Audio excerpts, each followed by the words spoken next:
Pero no piensen, bajo ningún concepto, que yo me alegro de que las cosas vayan mal. Y se lo he dicho en muchas ocasiones, señor presidente, yo no me alegro de que las cosas vayan mal, porque a mí me alegraría que fueran bien. Porque le voy a decir una cosa, entre ganar unas elecciones y que le vaya bien a mis hijos, yo prefiero que le vaya bien a mis hijos. Que esto es lo que no parece entenderse.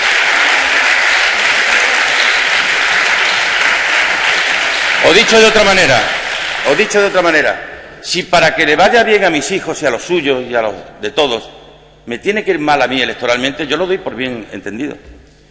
Lo doy por bien entendido. Por esa razón es por la que yo no estoy esperando denodadamente que lleguen las próximas elecciones.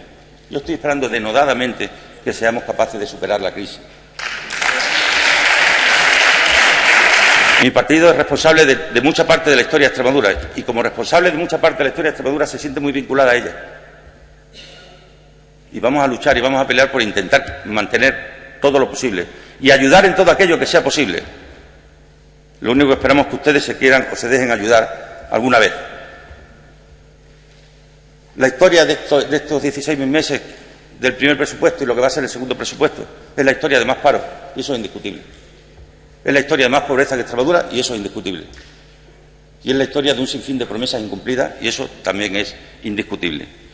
La verdadera grandeza, señor Fernández y señores diputados y diputadas, la verdadera grandeza es aquella que no necesita estar permanentemente humillando al contrario. Esa es la grandeza de verdad, la que no exige tener que estar humillando al contrario, sino ganando en buena lid, pero bajo el profundo respeto que tenemos que tener aquellas personas que estamos aquí, no representando unos partidos, sino representando a unos ciudadanos que nos requieren y que nos reclaman cada día una manera distinta de hacer política. Yo a eso me apunto y estoy dispuesto a sumarme siempre que sea necesario. Gracias.